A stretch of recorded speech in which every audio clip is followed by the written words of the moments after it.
Hey all, welcome to Capital Trends. We are back after a long break. I was caught with my least favorite task in the world, that's house moving. Now that international borders are down, I was out of Australia for some time. True, so today we are bringing you this podcast about one of the most important tech pieces in the history of mankind. We are going to talk about the brains of smartphones, cameras, TV, refrigerator, modern medical equipments. We are going to talk about semiconductors. Let's just think about the electronic devices that you've used in the last 24 hours. I think I've used my MacBook, my iPad, dishwasher. What about you? I have used my X ray machine, my cloud storage in my workplace, scanners, the list goes on. I know, like there's automated garage doors, ACs, cars. It's just never ending list. And Ah. all of these contain semiconductors in it. Have you tried ordering your car?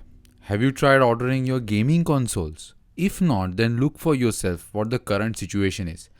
Right from pandemic, there is a global shortage of semiconductors, which is showing no signs of slowing down. I think it highlights the importance of paying close attention to supply chain.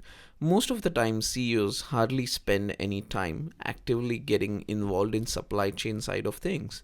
But the big tech firms have learned this lesson in 2017 semiconductor crisis when they realized this situation could happen again. The likes of Apple, Dell had supply chain war rooms operating 24/7 to look into the procurement of semiconductor supply.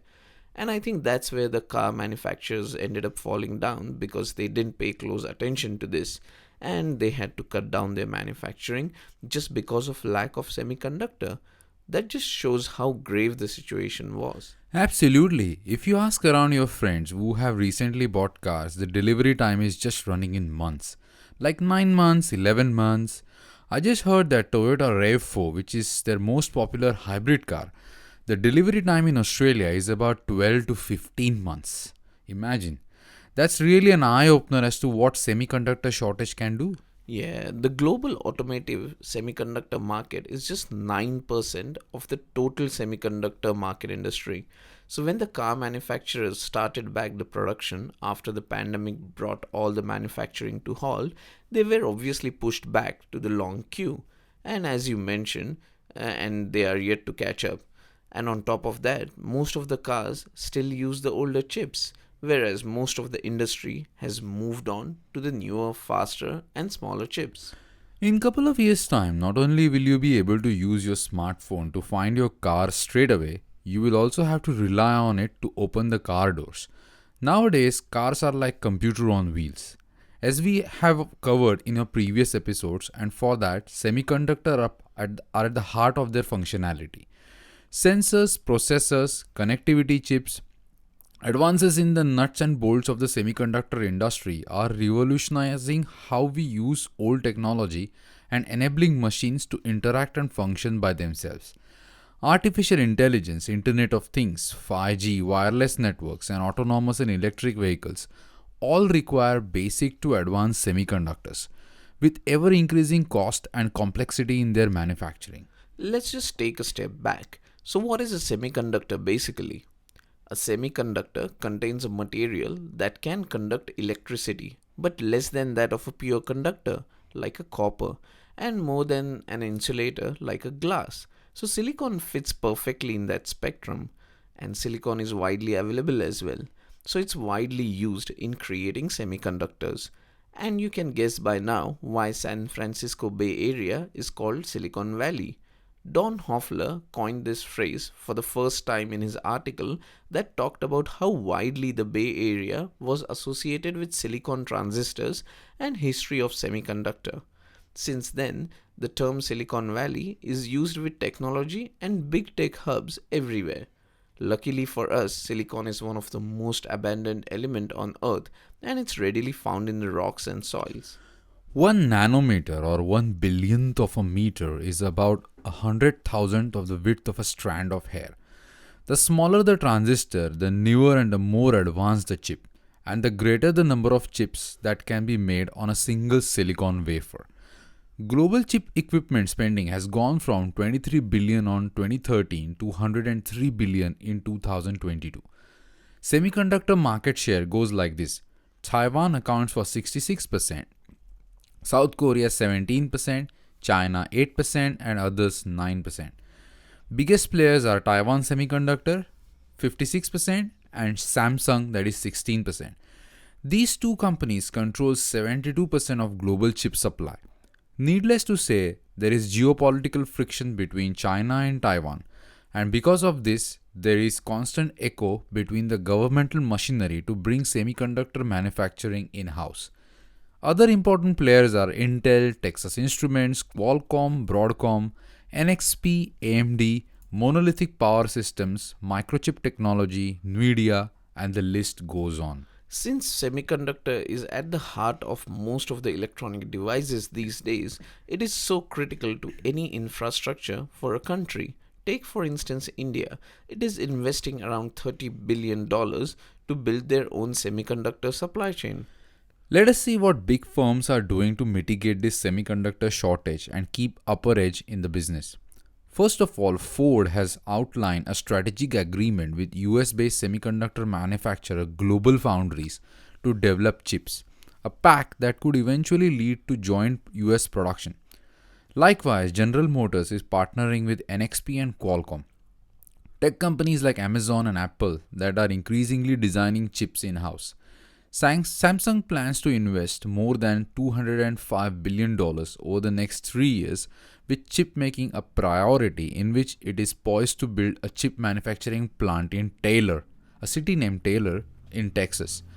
Biden administration has allocated $50 billion to subsidize domestic research and manufacturing in semiconductors.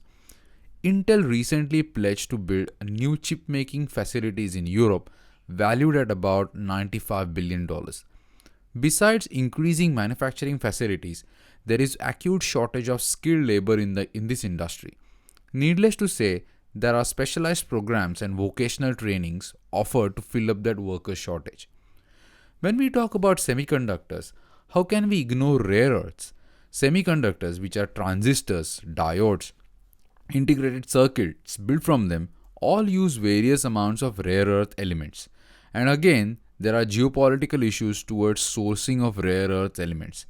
Linnas, a rare earth, is the biggest rare earth miner in Western Australia. Let us talk briefly about some of these chip manufacturers. Chip or semiconductor manufacturing is highly cyclical business.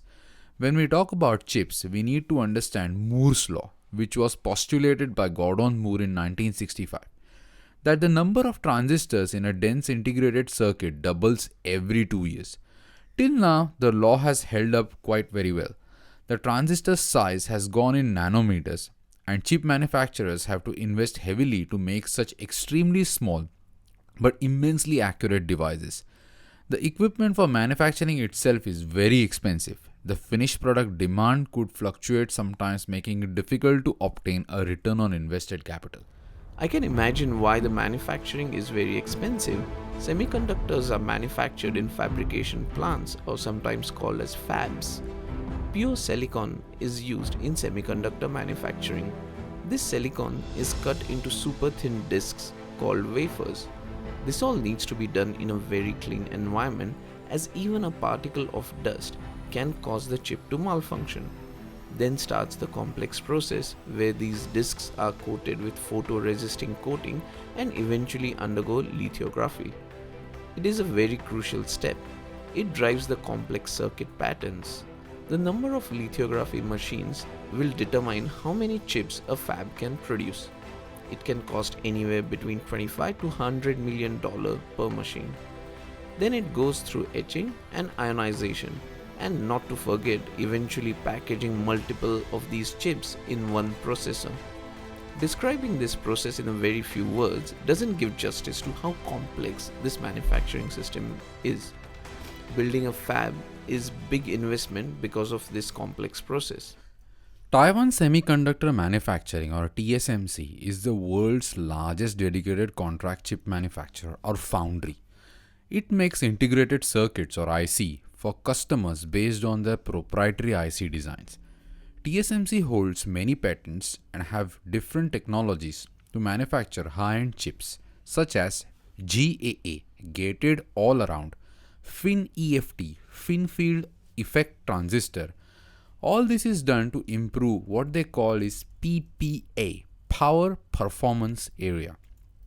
TSMC holds a market cap of about 440 billion US dollars. With 394 billion free cash flow as of 2022, with 28% return on equity and 15% year-over-year growth since last 3 years, its 5 years average price to earnings ratio is 23 and is currently trading for 19. TSMC derives about half of its revenue from smartphone market. TSMC have excellent capital management, have never suspended dividends since 2003, and preferences paying high dividends over share repurchases. No acquisitions in pipeline. ASML, a dominant player in EUV or extreme ultraviolet lithography, a cutting-edge manufacturing process for silicon wafers. ASML is the leader in photolithography equipment for semiconductor manufacturers.